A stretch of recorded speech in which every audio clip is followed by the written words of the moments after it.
चरित्र और संस्कार। एक समय की बात है, एक राजा था। उसकी 4 पत्नियां थीं, जो एक से बढ़कर एक सुंदर एवं गुणों से युक्त थीं। राजा उन चारों से अनुराग रखता था, परंतु उसे चौथी पत्नी सर्वाधिक प्रिय थी, फिर तीसरी, दूसरी और पहली। पहली पत्नी उनमें सर्वाधिक वयस्क थी। एक दिन राजा वन में आखेट के लिए गया। वहां उसे एक अज्ञात कीट ने काट लिया और वह एक दुर्लभ बीमारी से ग्रसित हो गया।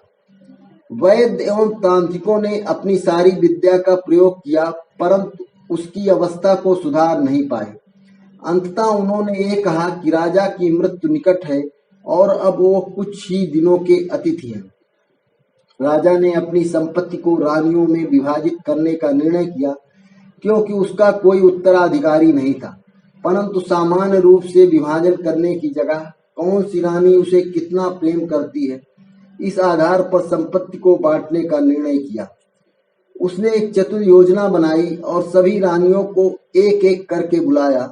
उसने कहा, मेरे जीवन के केवल 3 दिन शेष हैं। मैं तुम्हें एक रहस्य बताता हूँ। बहुत पहले मुझे एक साधु ने एक शक्तिशाली यंत्र दिया था, जिससे मुझे स्वर्ग की प्राप्ति होगी यदि मैं साथ में एक और व्यक्ति को ले जाऊं। परंतु इससे पहले कि स्वर्ग में प्रवेश करें, हमें दारुण यंत्रणा सहन करनी होगी और नरक में 7 वर्ष व्यतीत करने होंगे, क्योंकि हम एक दूसरों से सर्वाधिक प्रेम करते हैं। इसलिए मैंने निश्चय किया है कि मैं तुम्हें अपने साथ आने का यह अवसर प्रदान करूंगा।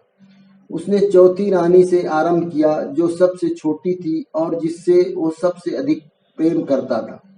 उन्होंने उससे पूछा, क्या तुम मरने के बाद मेरे साथ चलोगी? रानी को राजा की आसन्न मृत्यु पर पूर्ण विश्वास था और उसने भावना रहित स्वर में कहा, इसमें संदेह नहीं कि मैं आपसे प्रेम करती हूँ, परंतु प्रत्येक व्यक्ति को अपनी मृत्यु का स्वयं ही सामना करना होता है। मैं यहाँ ही रानी के रूप में रहना पसंद करूंगी। मुझे तो प्रेम एवं सत्कार की आदत है। मतलब चौथी पत्नी ने साफ मना कर दिया और चली गई। राजा को अपनी तीसरी पत्नी भी बहुत प्यारी थी और उस पर उन्हें गर्व था। उन्होंने उसे बुलाया और साथ में मरने का पूछा। तीसरी पत्नी बोली, मैं आपको ये सिद्ध करूंगी कि मैंने आपसे सबसे अधिक प्रेम किया है, पर मैं आपके साथ नहीं चल सकती। मुझे अपनी जिंदगी बहुत प्यारी है। राजा की दूसरी पत्नी हर मुश्किल समय में उनका साथ देती आ रही थी। राजा ने उससे भी साथ चलने का पूछा।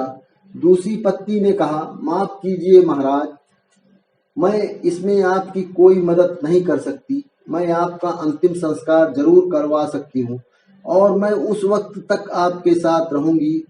तभी एक आवाज आती है, मैं आपके साथ चलूंगी और जहां भी जाएंगे वहां जाऊंगी, भले ही वो मौत के बाद का सफर हो। राजा ने देखा, ये उनकी पहली पत्नी की आवाज थी। राजा अब शांति अनुभव करता है कि कोई तो है जो उसे बिना किसी अपेक्षा के प्रेम करता है, पर उन्होंने उस पर सबसे कम ध्यान दिया था। राजा को बहुत शर्मिंदा महसूस हुआ। उन्होंने कहा, जब तक मैं जीवित था तुम्हारा ध्यान रखना। इस कहानी का भावार्थ हमें क्या सिखाती है? वास्तव में एक कथा आपकी, हमारी और प्रत्येक मनुष्य की, हर व्यक्ति की 4 निम्नलिखित पत्नियां होती हैं। चौथी पत्नी है हमारा शरीर। हम इसे खूब सजाते हैं, गहने पहनाते हैं, अच्छे कपड़े पहनाते हैं, पर आखिर में ये हमारा साथ छोड़ देती है। हमारी तीसरी पत्नी होती है धन संपत्ति। हम जीवन का बहुत सारा समय घर को साजो सामान से भरने में लगा देते हैं, वो भी हमारे साथ नहीं चल सकती। दूसरी पत्नी है हमारा परिवार और दोस्त। वो हमारा हर सुख दुख में साथ देते हैं, लेकिन ज्यादा से ज्यादा वो हमारे आखिरी समय में हमें अलविदा कहने आ सकते हैं, पर साथ में नहीं चल सकते। पहली पत्नी होती है हमारा चरित्र व संस्कार, जिस पर हम ज्यादा ध्यान नहीं देते, पर ये ही वो पत्नी है जो मरने के बाद भी हमारा साथ नहीं छोड़ती, सदा साथ जुड़ी रहती है। हम में से अधिकतर लोग इस प्रसंग के राजा की तरह ही जीवन जीते हैं। ऊपर लिखे क्रमानुसार ही अपनी पत्नियों से प्रेम करते हैं। हालांकि ये जीवन का आधार भी है और आवश्यक भी है कि साजो सामान के साथ आरामदायक जीवन जिएं, परिवार और दोस्तों को प्यार से संजो कर रखें, अपने शरीर का ध्यान रखें, इसे स्वस्थ रखें।